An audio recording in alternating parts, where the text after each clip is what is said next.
పవన్ కళ్యాణ్ పరిస్థితి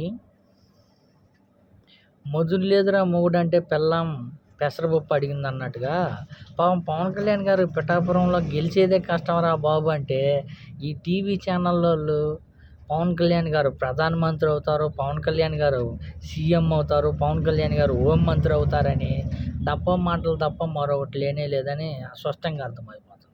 ఎందుకంటే పవన్ కళ్యాణ్ గారు పాపం ఈ 2024లో ఏదైతే పిఠాపురం ప్రకటించిన కానించి ఈసారి పవన్ కళ్యాణ్ గారికి పిఠాపురం నియోజకవర్గం నుంచి 1,00,000 మెజార్టీ వచ్చింది. ఇది ఖచ్చితంగా గెలిచి 1,00,000 మెజార్టీ సాధిస్తారని విపరీతంగా ప్రచారం చేశారు.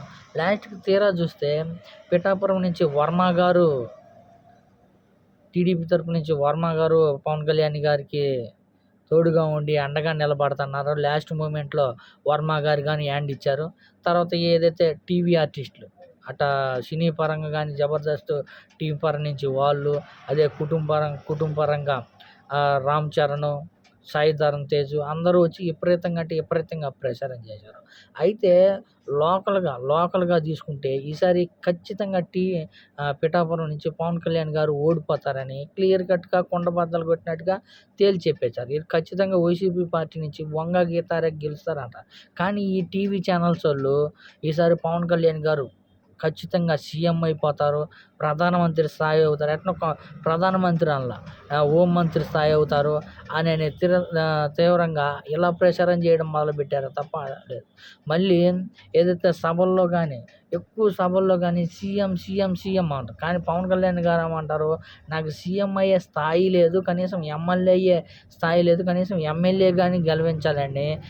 ఎమ్మెల్యే కానీ గెలిపించండి అని మొన్న కానీ దండాలు పెట్టి దశకాలు పెట్టి బతిమలాడుకున్నారు.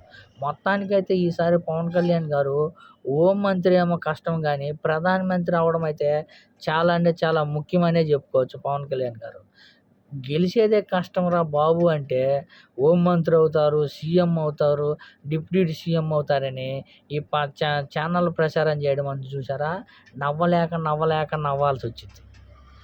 పిఠాపురంలో గెలవడమే కష్టంగా ఉందిరా బాబు అంటే పవన్ కళ్యాణ్ గారు సీఎం అవుతారు, హోం మంత్రి అవుతాడు అని చెబుతారు. ప్రధానమంత్రి అవుతారని చెప్పండి, నమ్ముతారు ఎవరైనా.